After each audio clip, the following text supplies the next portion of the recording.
हरे कृष्णा, राधे राधे। आप सभी को शरद पूर्णिमा की बहुत बहुत हार्दिक शुभकामनाएं।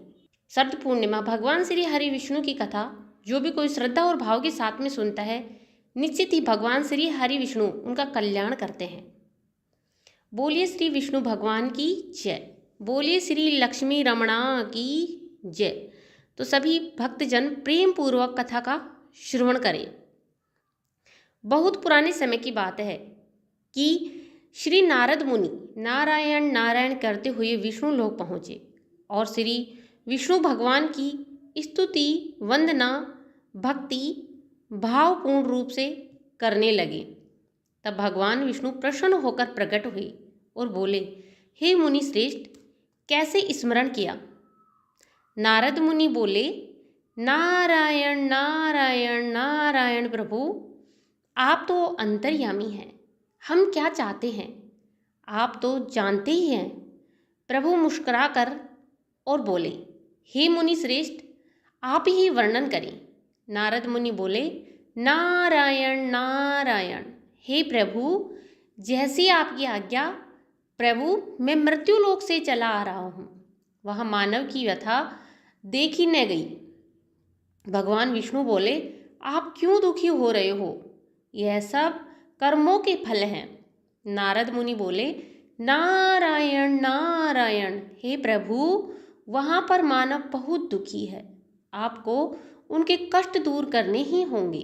भगवान विष्णु बोले, हे नारद मुनि सुनो, मैं तुमको शरद पूर्णिमा के नाम से जानने वाली कथा, जिसे कोजागर व्रत भी कहते हैं, इसको विधि विधान से करने से सभी कष्ट दूर होते हैं। सो तुम ध्यान लगाकर सुनो। भक्तों, आपसे भी निवेदन है कि आप सभी इस कथा को ध्यान लगाकर सुने। और जब भगवान विष्णु स्वयं आपको बढ़िया कथा सुना रहे हैं, आनंदित नीली वाली कथा तथा निश्चित फल देने वाली कथा सुनाने जा रहे हैं, आप भी श्रद्धा और भक्ति के साथ में सुनिएगा तब और इसका फल प्राप्ति करिएगा। बोलिए विष्णु भगवान की जय। विष्णु भगवान सुनाते हैं, मथुरा नगरी में सुभद्रा नाम की एक पंडिताइन रहती थी। वह शरद पूर्णिमा का व्रत रखती थी। भगवान जी उसे प्रसन्न हुए एवं इच्छित वरदान देते हुए कहा कि जाओ, तुम्हें सब कुछ पा जाओगी। इसका विधि विधान सभी को बताइए। तब वह एक साहूकार को व्रत की विधि बताती है। साहूकार ध्यान से सुनने लगता है। सुभद्रा बोली, मैं शरद पूर्णिमा का व्रत रखती हूँ, यह उसी के फल से मिला है। साहूकार ने पूछा, इसकी विधि क्या है? सुभद्रा बोली, एक लकड़ी के पाटे पर एक लोटा पवित्र जल भरकर रखें, रोली से एक स्वास्तिक चिन्ह लोटे पर बनाएं। इसके बाद पीतल के गिलास में गेहूं के दाने लेकर उसे भरकर रख दें। गिलास पर दक्षिणा चढ़ाएं।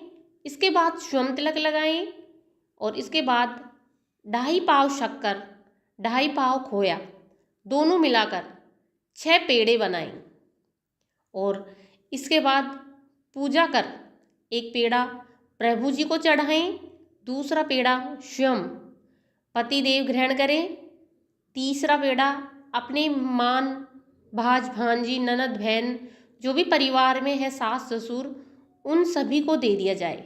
चौथा पेड़ा अपनी सहेली से बदल ले, यदि सहेली न दे तो मंदिर में चढ़ा दें।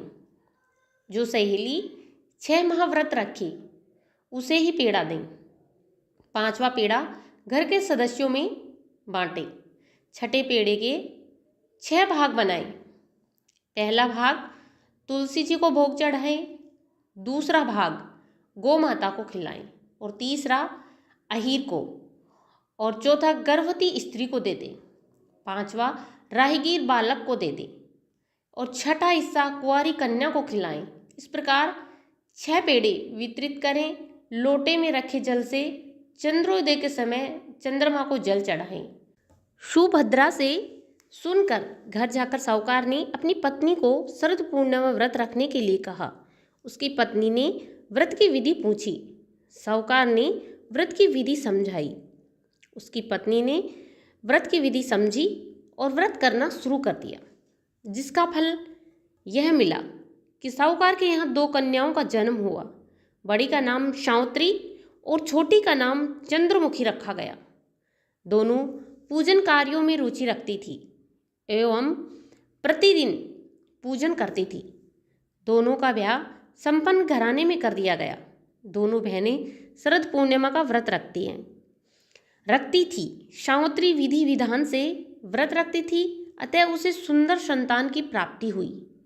और जो दूसरी बहन थी वह पूरे विधि विधान के साथ में व्रत नहीं करती थी।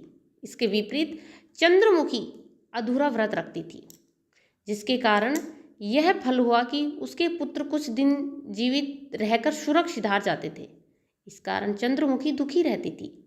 आखिर एक दिन चंद्रमुखी एक ज्योतिषी से इसका कारण पूछती है। तब ज्योतिषी ने कहा, तुम अधूरा व्रत रखती हो, इस कारण तुम्हारी संतान सुरग को प्राप्त हो जाती है। अतः तुम अपनी बड़ी बहन सावित्री से विधि विधान पूर्वक पूछकर व्रत रखो कि वह किस प्रकार से व्रत करती है। उसी विधि के अनुसार आप भी शरद पूर्णिमा का व्रत करो, क्योंकि सावित्री विधि विधान एवं श्रद्धा से पूजा करती है। प्रत्येक वर्ष की तरह शरद पूर्णिमा फिर आई। चंद्रमुखी ने फिर अधूरा व्रत किया और उसका पुत्र फिर मृत्यु को प्राप्त हुआ। चंद्रमुखी ने अपने मृत पुत्र को लेकर उस पट्टे पर लिटा दिया जिस पर वह पूजा करती थी। संयोग से प्रभु इच्छा से उसकी बड़ी बहन सावित्री उसी दिन उसके घर आ गई। उसने तुरंत प्रभु का नाम लेकर मृतक बालक के सिर पर हाथ फेरा तो वह जीवित हो गया। और चंद्रमुखी ये देख के बहुत प्रसन्न हुई और प्रसन्नता से नाचने लगी। तब उसे शरद पूर्णिमा व्रत का महत्व समझ में आया। उसने तुरंत प्रभु से क्षमा मांगी, बारंबार प्रभु के चरण स्पर्श किए और कहने लगी कि हे प्रभु, ऐसी भूल अब कभी नहीं होगी। साथ ही सभी पड़ोस में सगे संबंधियों को यह व्रत करने की सलाह दी। वे व्रत की विधि विस्तार पूर्वक समझाने लगी। अतः इस व्रत के करने से प्रत्येक स्त्री व पुरुष सभी को इस व्रत का लाभ मिलता है। जो भी कोई विधि पूर्वक इसको करता है उसकी सभी मनोकामनाएं पूर्ण हो जाती हैं। प्रेम से बोले लक्ष्मी नारायण भगवान की जय, चंद्रदेव भगवान की जय। हे प्रभु, जैसे चंद्रमुखी की इच्छा पूर्ण हुई वैसे सबकी इच्छा पूर्ण करना। बोलिए विष्णु भगवान की जय।